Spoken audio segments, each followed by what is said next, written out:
Bisa nggak ya pemain senior pindah ke warga negaraan untuk main di negara lain?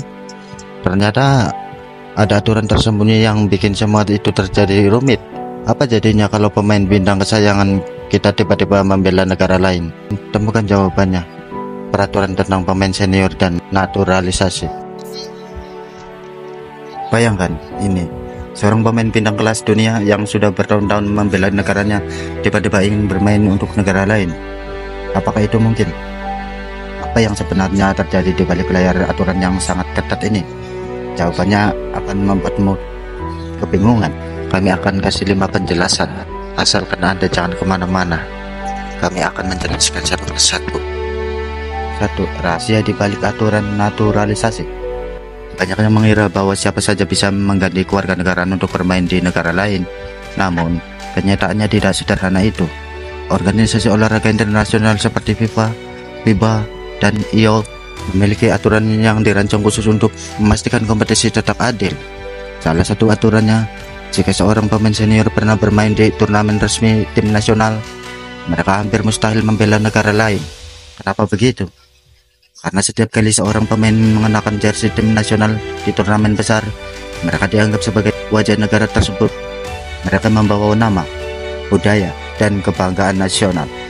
Jika mereka berpindah, bayangkan betapa besarnya dampak psikologis bagi fan, bahkan negara itu sendiri. 2. Kasus-kasus yang menggemparkan dunia. Tapi bukan berarti ini tak pernah terjadi. Lihat saja kasus Thiago Motta, pemain sepak bola yang dulu membela Brasil di level junior, namun kemudian memperkuat tim nasional Italia di level senior. Bagaimana itu bisa terjadi? Rasanya terletak pada celah aturan FIFA. Selama pemain hanya bermain di level junior atau pertandingan persahabatan, mereka masih bisa berpindah ke negara lain. Keputusan ini memicu pro dan kontra besar, bahkan sampai sekarang. Lalu ada Diego Costa, pemain Brasil yang memilih membela Spanyol.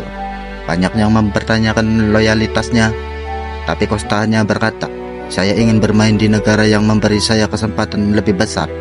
Pernyataan ini membuatnya jadi sosok yang kontroversial, tetapi juga dihormati.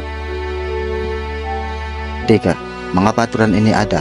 Organisasi olahraga tahu bahwa naturalisasi bisa menjadi pedang bermata dua.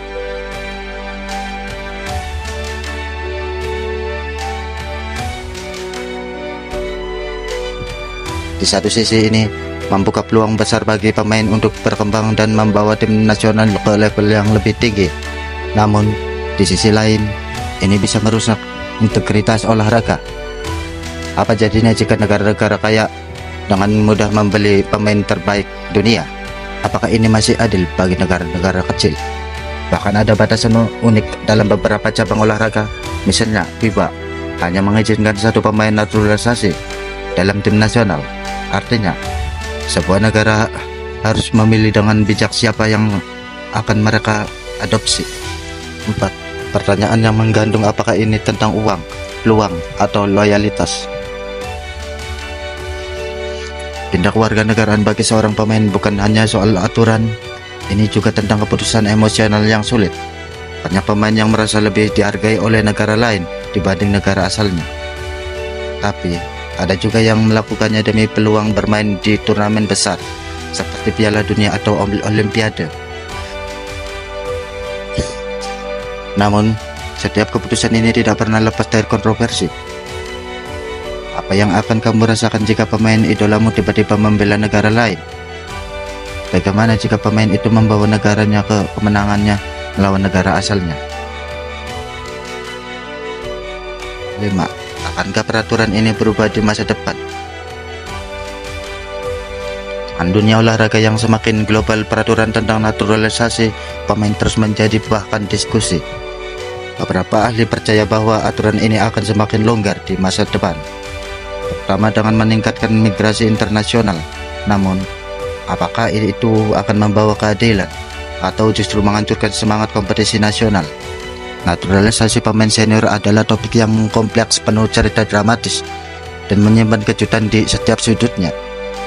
Bukan hanya soal peraturan, tapi juga soal hati, loyalitas, dan mimpi yang dipertaruhkan. Bagaimana menurutmu jika kamu adalah seorang pemain bintang Akankah kamu tetap setia pada negara asalmu atau memilih peluang besar di negara lain? Terima kasih, semoga bermanfaat bagi Anda semua.